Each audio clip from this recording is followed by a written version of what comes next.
Capítulo 2. Lázaro Spallanzani. Los microbios nacen de microbios. Parte 2.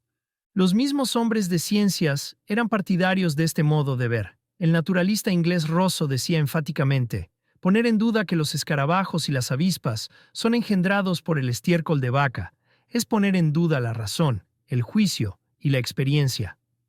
Incluso los animales tan complicados como los ratones no necesitaban tener progenitores. Y si alguien dudase de esto, no tenía más que ir a Egipto, en donde encontraría los campos plagados de ratones, para gran desesperación de los habitantes del país. Spallanzani tenía ideas vehementes acerca de la generación espontánea de la vida. Ante la realidad de los hechos, estimaba absurdo que los animales, aun los diminutos bichejos de Leeuwenhoek, pudieran provenir de un modo caprichoso, de cualquier cosa vieja o de cualquier revoltijo sucio. Una ley y un orden debían predecir su nacimiento.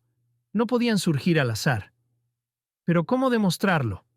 Y una noche, en la soledad de su estudio, tropezó con un librito sencillo e inocente que le demostró un nuevo procedimiento de atacar la cuestión del origen de la vida. El autor del libro no argumentaba con palabras, sino con experimentos que, a los ojos de Spallanzani, demostraba los hechos con toda claridad.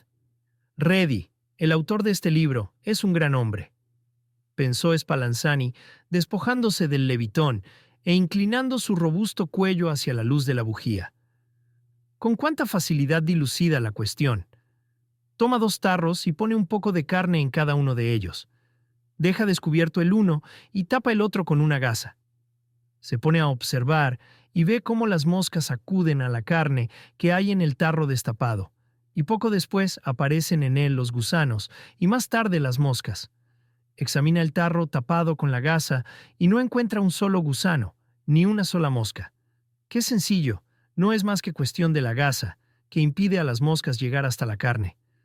A la mañana siguiente, el librillo inspirador le hizo pensar en la misma cuestión, pero ya no en relación con las moscas, sino con los animales microscópicos. Por aquel entonces, todos los profesores admitían que si bien las moscas podían proceder de huevecillos, era en cambio seguramente posible la generación espontánea de los animales subvisibles. Spallanzani, torpemente, empezó a aprender a cultivar bichejos microscópicos y a manejar el microscopio.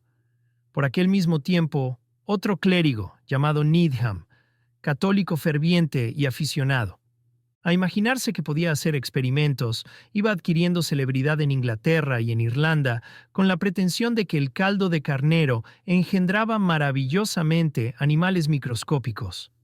Needham dio cuenta de sus experimentos a la Real Sociedad, cuyos miembros condescendieron a tomarlo en consideración. Refería Needham cómo había tomado una cierta cantidad de caldo de carnero recién retirado del fuego, como había puesto el caldo en una botella y lo había tapado perfectamente con un corcho, para que no pudieran penetrar ni seres ni huevos provenientes del aire. Había calentado después la botella y su contenido en cenizas calientes, pensando, seguramente morirán así todos los animalillos o todos los huevos que pudieran quedar dentro de la botella. Dejó en reposo el caldo y la botella por espacio de varios días. Sacó el corcho y, ¡oh maravilla de las maravillas! Al examinar el caldo al microscopio, lo encontró plagado de animalillos. Es un descubrimiento trascendental, decía el bueno de Needham a la Real Sociedad. Estos animalillos solo pueden proceder de la substancia del caldo. Tenemos aquí un experimento que nos demuestra que la vida puede surgir espontáneamente de la materia muerta. Y añadía después que no era indispensable que el caldo fuera de carnero. Hacía el mismo efecto una sopa de semillas o de almendras. El descubrimiento de Needham produjo enorme sensación entre los miembros de la Real Sociedad y en todo el mundo docto. No se trataba de una fantasía, sino de un riguroso hecho experimental.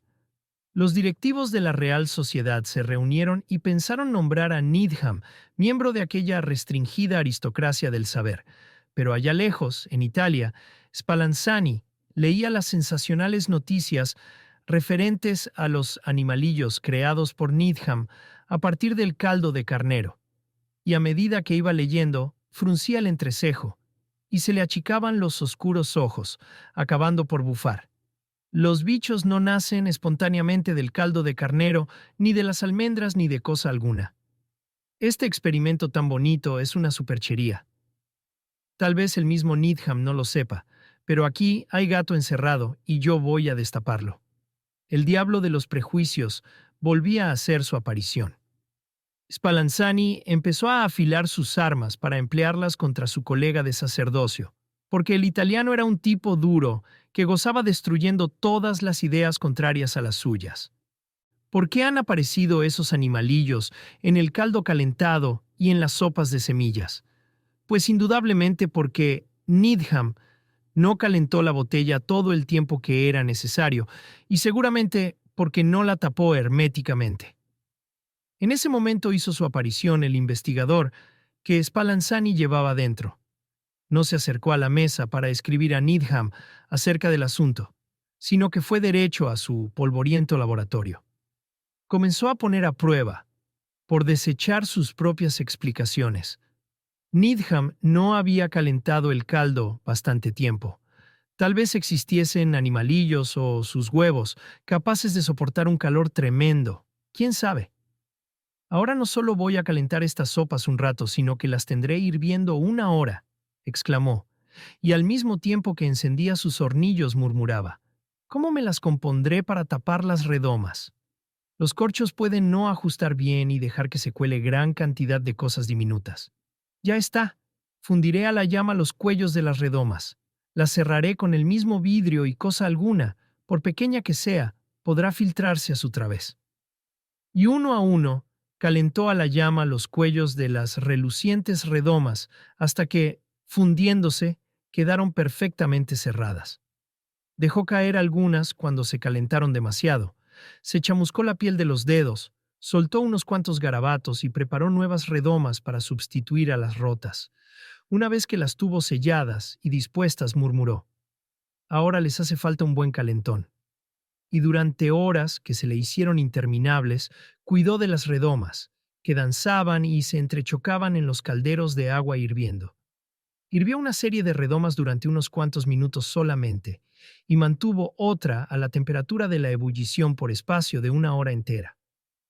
Sacó de las calderas las redomas que contenían el caldo hirviente, y las puso a un lado, a esperar que pasaran unos días, llenos de ansiedad, para ver si en ellas aparecía cualquier clase de animalillos. Pero hizo, además, otra cosa muy sencilla que olvidaba ya contar.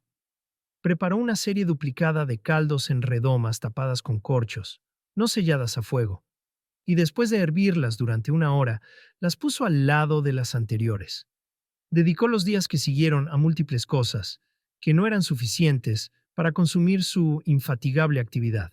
Escribió cartas al célebre naturalista suizo Bonnet, dándole cuenta de sus experimentos.